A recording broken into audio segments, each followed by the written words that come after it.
আমরা চাই একটা সুষ্ঠু নির্বাচন হোক। যে নির্বাচিত সরকার আসবে সে ভালো কিছু তার কাছ থেকে একটা আশা করি আমরা। যে ভোটটা দিতে পারছি 20 বছর পর। আমি চাকরি করি, তো খুব আশা করি যে দেশের আমার প্রথম ভোটে যে নির্বাচিত সরকার আসবে সে ভালো কিছু তার কাছ থেকে একটা আশা করি আমরা। খুব ভালো লাগতেছে যে এবারটা সন্তুষ্টভাবে ভোট হইতেছে। আসলে নিজেকে খুব গর্বিত ফিল মনে হইতেছে যে এরকম ভাবে একটা সুস্থ নির্বাচন পাইতেছি আমরা। তেমন ভোগান্তি না, হয়তো একটু লেট হইতেছে ট্রেন আসতে, তবে আশা করি সঠিক সময় স্থিরে যাবে আবার। আপনি কি এবার প্রথম ভোটার নাকি এর আগে ভোট দিয়েছেন? না, আমি এর আগেও ভোট দিয়েছি।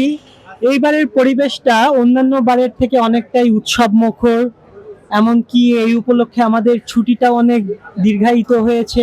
আসলে এই উপলক্ষেই বাসায় যাওয়া, না যাওয়ার ক্ষেত্রে একটু ভোগান্তি পোহাতে হচ্ছে, কারণ একসাথে সকল প্রতিষ্ঠান ছুটি ঘোষণা করেছে। সো দেখা যাচ্ছে বাস, ট্রেন সবকিছুর টিকিট সেভাবে পাওয়া যাচ্ছে না। এই ক্ষেত্রে একটু টিকিট পাওয়ার ক্ষেত্রে একটু ভোগান্তি পোহাতে হয়েছে। আসলে প্রত্যাশা বলতে প্রথমে তো সেভাবে কিছু আমরা আশা করি না। আমরা চাই একটা সুষ্ঠু নির্বাচন হোক, সুষ্ঠু একটা সিস্টেমের মাধ্যমে একজন নির্বাচিত সরকার আমাদের দেশে আসুক। তারপরে কোনো কিছু তো একেবারে প্রথমে পরিবর্তন করা যায় না, আস্তে আস্তে আশা করি সবকিছুর পরিবর্তন হবে। আর 20 বছর পর বাড়ি যাচ্ছি ভোট দেওয়ার জন্য। উদ্দেশ্য হলো যে ভোট দিতে যাব। আর ছুটি আছে 3 দিন, সরকারি ঘোষিত আমাদের কোম্পানিতে 3 দিনের ছুটি। এটা আমি একদিন আগেই রওনা দিচ্ছি। অবশ্যই পূরণ করবো।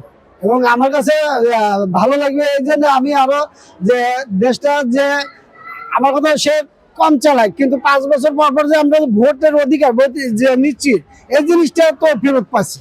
এটাই সবচেয়ে আমাদের বড় পাওনা, যে ভোটটা দিতে পারছি 20 বছর পর। হ্যাঁ, সবাই ভালো লাগছে। ভোট যে ভালো সে তাকেই দেওয়ার চিন্তা ভাবনা করছি।